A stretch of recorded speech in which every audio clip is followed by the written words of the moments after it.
So we are again now the other line, which is very impactful. I think again we need time to understand these lines. So the lines are: the silence habitual of Sri Yukteswar was caused by his deep perception of the infinite. No time remained for the interminable revelations that occupy the days of teacher without self-realization.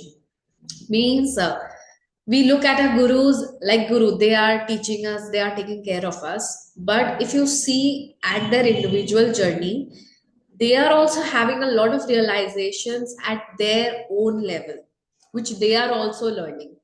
I also heard one line of a spiritual teacher who say that you know the amount of mistakes a disciple has done, the number of mistakes a guru has done is more than the disciple, because he has learned from those mistakes and then he made the path for the disciples.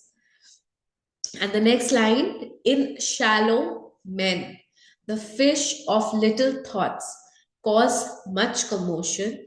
In oceanic minds, the whales of inspiration make hardly ruffle. This observation from Hindu scriptures is not without discerning humor. So, in shallow men, the fish of little thought cause much commotion.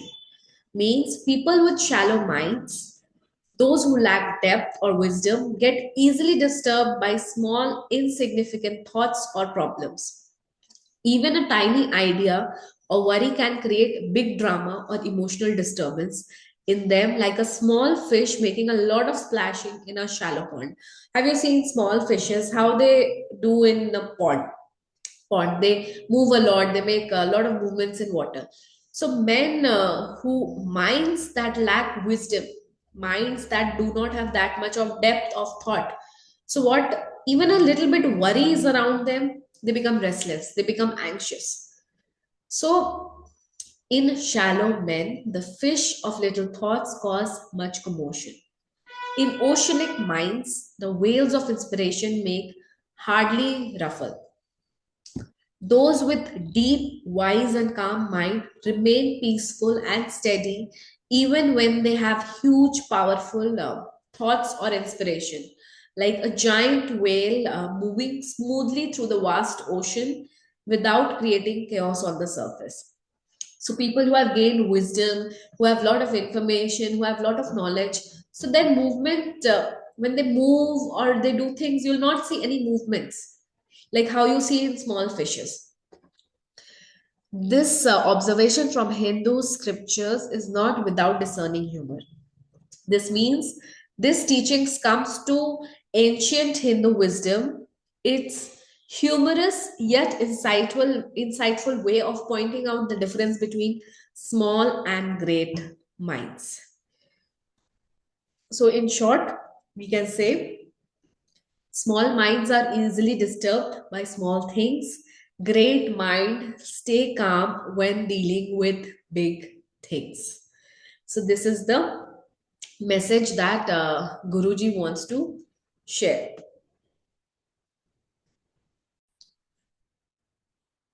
So next, he's saying, because of my my guru's unspectacular guise, only a few of his contemporaries recognized him as a Superman. The popular adage, he is a fool that cannot conceal his wisdom, could never be applied to Sri Yukteswar. Though born a mortal like all others, Master had achieved identity with the ruler of time and space. In his life, I perceived a godlike unity. He had not found any insuperable obstacles to mergence of human with divine. No such barrier exists. I came to understand, save in man's spiritual adventurousness. So when he was with his teacher Sri Yukteswar ji, when Paramahansa Yogananda ji was with his teacher getting the teachings, he has understood one thing, that there is no such difference between God and us. He found that divinity, he found that unity between God and himself. So, how did this come? It came through his teacher. I always thrilled at the touch of Sri Yukteswar's holy feet. Yogis teach that a disciple is spiritually magnetized by reverent contact with master. A subtle current is generated. The devotee's undesirable habit mechanism in the brain are often cauterized. The groove of his worldly tendencies beneficially disturbed. Momentarily, at least he may find the secret wheels of Maya lifting and glimpse the reality of bliss. My whole body responded with liberating glow whenever I knelt in Indian fashion before my Guru. So in these lines, Paramahansa Yogananda ji is telling, like, he was always very thrilled when he had to touch the feet of his Guru. The disciple felt a deep uplifting spiritual joy whenever he touched the feet of his Guru, a gesture of reverence in Indian tradition. Like in Indian tradition, we have a habit of touching the feet. So he said, like, whenever he used to touch the feet of his Guru, he had this tremendous amount of joy in him. The reason behind it is because Sri Yukteswar ji is a very awakened teacher, and he carries this, so spiritual, high vibration energy around him. So even if he's touching the feet of the Guru, like he's getting those vibrations. So, yogis teach that a disciple is spiritually magnetized by reverent contact with master. A subtle current is generated.